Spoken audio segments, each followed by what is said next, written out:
Una revisión diaria de lo más destacado en las noticias a nivel local, provincial, nacional y mundial. Noticias, entrevistas, análisis y comentarios. Economista, buenos días. Raúl Zavala le saluda. Economista, muy buenos días. ¿Cómo está? Buenos días a todos sus seguidores. Solamente una aclaración de José nomás. Allá. José, muy bien, muchas gracias. Bien, aquí estoy presto para conversar. Raúl, empieza usted.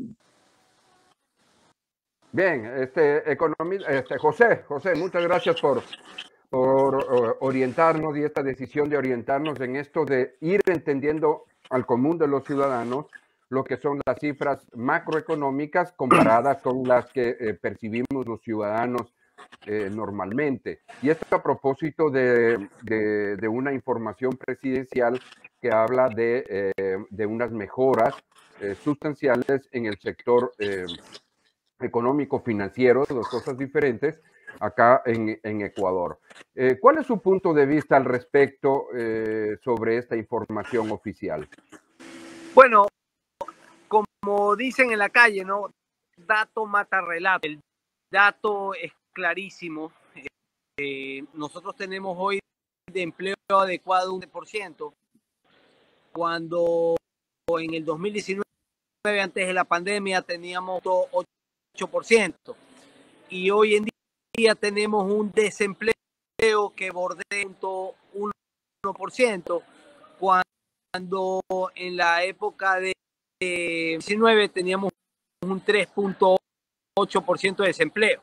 Entonces, claramente de que no, o sea, hay una reactivación muy lenta, pero no es que hay estándares históricos como salió el presidente de la República a decirlo.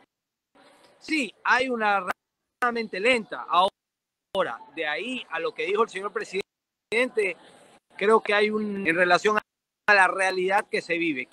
Quizás haya,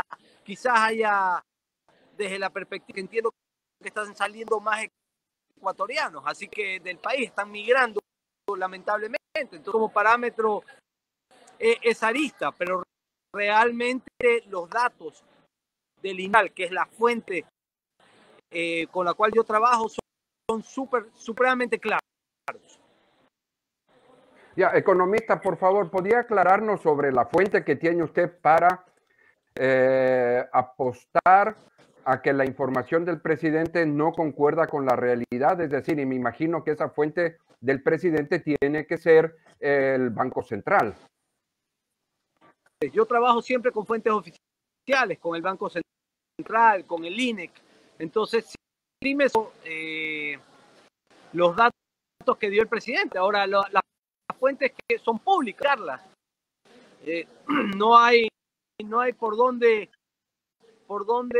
irnos. Números siempre es plano. Y como dije al inicio de la entrevista, dato mata relato. Ok, y en esta línea, ¿qué es lo que más, en su caso, y con los estudios que usted ha realizado, las comparaciones, qué es lo que más le preocupa sobre los resultados de comparar lo que dice el presidente con los otros datos que usted ha revisado? ¿Qué es lo que debería más preocuparnos a los ciudadanos?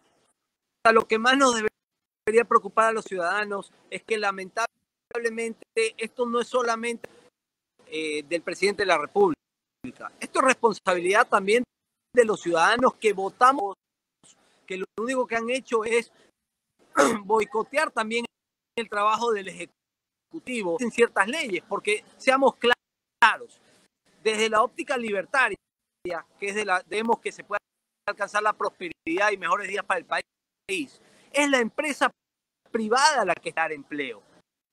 No es el Estado intervencionista y por demás obeso. Pero esa empresa, si no hay una política arancelaria beneficiosa para el empresario, si hay baja para el empresario, si no hay una ley laboral flexible tanto para empresario como para para desempleados. ¿Por qué digo para desempleados? Para que se anime a emplear más gente y para que esos 0.5 empleados que tiene el Ecuador tengan una opción de conseguir un trabajo. Porque aquí las laborales hacen que el empresario o quien arriesga su capital piensa que la cura sale más cara que la enfermedad. Entonces, mientras ejecutivos sigan peleados, mientras los vagos de los asambleístas no decían ponerse a trabajar en función del país, igual. Entonces, quien debe generar trabajo no lo puede hacer porque está atado de manos. Tal. Jimson. Bueno, José. A ver, una situación es que es todos los gobiernos. Hay una información oficial pública que todo es positivo, ¿sí? Pero lógicamente está la otra parte de los analistas, lo que justamente en la parte donde usted está, en la que se tiene que evaluar, contrastar y establecer un criterio que de una u otra forma tendrá que ser totalmente contrario. Ahora, los ánimos del gobierno son justamente tratar de restar especialmente con así no son tan llamativas de Se escucha muy mala, se pierde la señal. José, ¿tú me escuchas bien ahí? Yo, a usted lo escucho bien. A usted lo escucho bien. Ya. Sí. Sí, Jimson tiene problemas, José.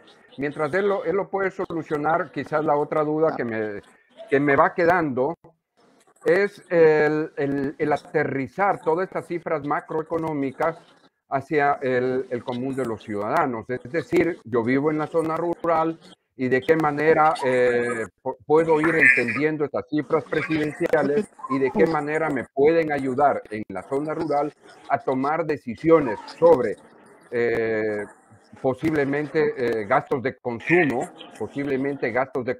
en la zona rural, seguramente temas de producción agropecuaria o tal vez simplemente saber cómo yo puedo conseguir más dinero para solucionar los problemas que tengo acá. Esto lo pongo como un ejemplo, ¿no? Entonces, eso es lo que realmente en mi caso trato de entender hacia dónde camina esta información del presidente y cómo usted nos puede o cómo tú podrías ayudarnos a entender para tomar decisiones ciudadanas de tipo familiar, de economía familiar. La premisa que es básica. Ningún país sale adelante si no es con una educación y con energía barata.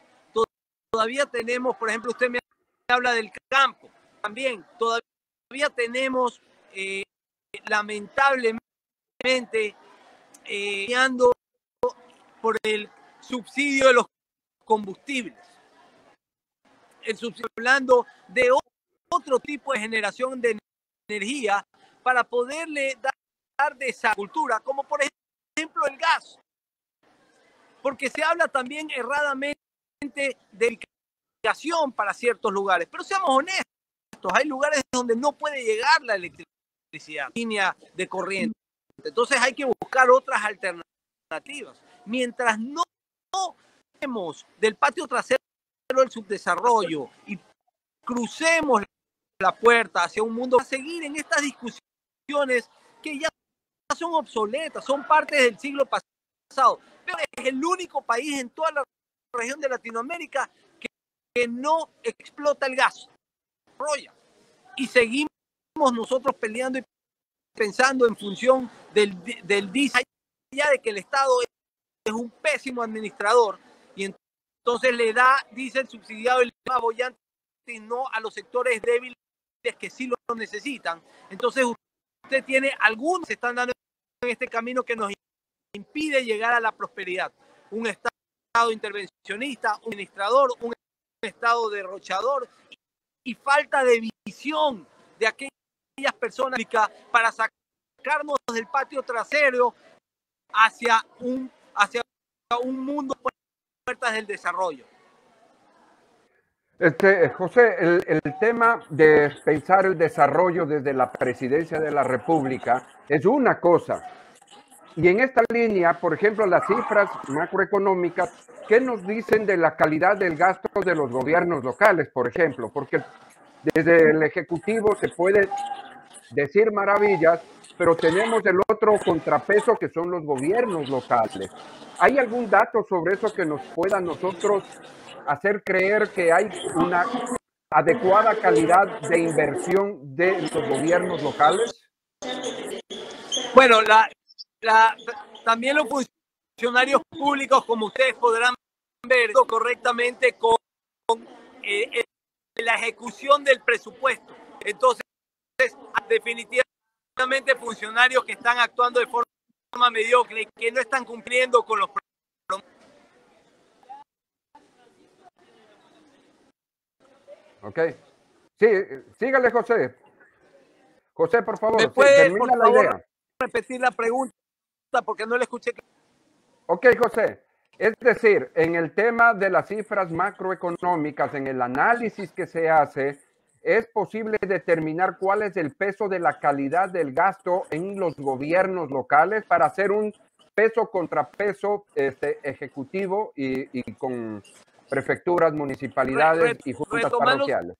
Retomando su pregunta, los gobiernos seccionales o los GATS le entregan muchísimo más de lo que el gobierno central les retorna. Ahora, ¿cuál es el problema del gobierno central? Por un lado, está atado de manos porque tiene una gran deuda que le heredó lamentablemente, que nos ha dejado hipotecados no solamente a nosotros, a nuestros hijos y a hacerle frente. Entonces, eso también impide que este gobierno pueda. Yo no soy, pues, a diferencia de lo que se pueda creer, yo no soy, pues, ni lacista, yo soy un libertario y que creo que el libertarismo es la tercera opción y el camino de este país de la prosperidad. Pero no podemos negar realidades. Así como estamos criticando actual de que le hace falta decisión y manejo político, no podemos estar gorda del terrible desastre que dejó la era correísta para todos los ecuatorianos endeudados. Nos dejó con un aparato del Estado extremadamente gordo. Entonces todo lo que genere los va a poder devolver proporcionalmente, porque lamentablemente hay deuda y tiene que asumir las deudas. Ok, Jameson, por favor. Sí, José, una pregunta así rápida. Desde el punto de vista tuyo, ¿hacia dónde va el país de acuerdo a las decisiones que está tomando el gobierno? Bueno, mientras los ecuatorianos una responsabilidad importantísima, que no podemos dejar la politicen, valga la redundancia, que es el tema de la vamos a elegir, que vamos a ir todos a definir este 5 de febrero, elecciones de las dignidades seccionales.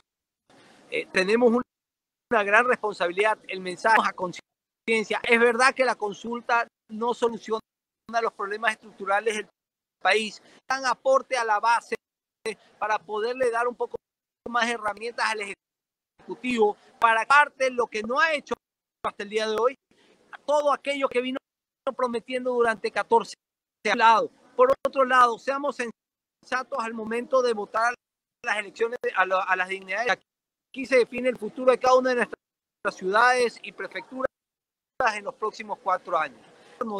El presidente Lasso no aplica manejo político, no toma decisiones fuertes, pero que la ciudadanía las exige, como hacerse caer en inseguridad, como asignar fondos a la policía para que la policía no solamente esté equipada, para que la policía esté bien capacitada.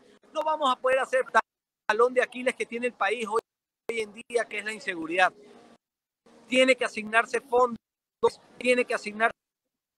a las escuelas y tiene que el Estado garantizar justicia transparente y probo para que así nos pueda dar tranquilidad y no ser más invasivo más allá de eso.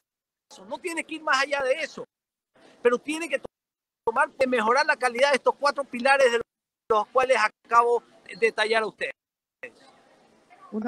Adicionalmente, ¿cuál es el concepto suyo, cuál es el criterio suyo respecto a que se dé mucho más importancia a los ámbitos macroeconómicos que a los microeconómicos?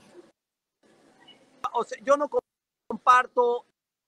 comparto esa política del ministro de Finanzas a quien considero, porque yo le hago la siguiente reflexión, mis queridos amigos: ¿de qué nos sirve tener una y decir que estamos bien en los macro, cuando, para darles un ejemplo, los municipios que le den rancho para que puedan comer, o tienen que ir a mendigar con vehículos, o incluso han llegado, alguna vez vi un video que se hizo viral, que los pillos, para que entre los 4 empujen la unidad, el auto, porque se habían quedado sin gasolina. Una situación realmente delicada, y yo anhelo que viene el gobierno del presidente Lasso enfoque sus cañones a la parte micro. Tiene que generar empleo. No me venga con el cuento de que se ha mejorado y la refrigeradora está vacía y el mensaje es otro.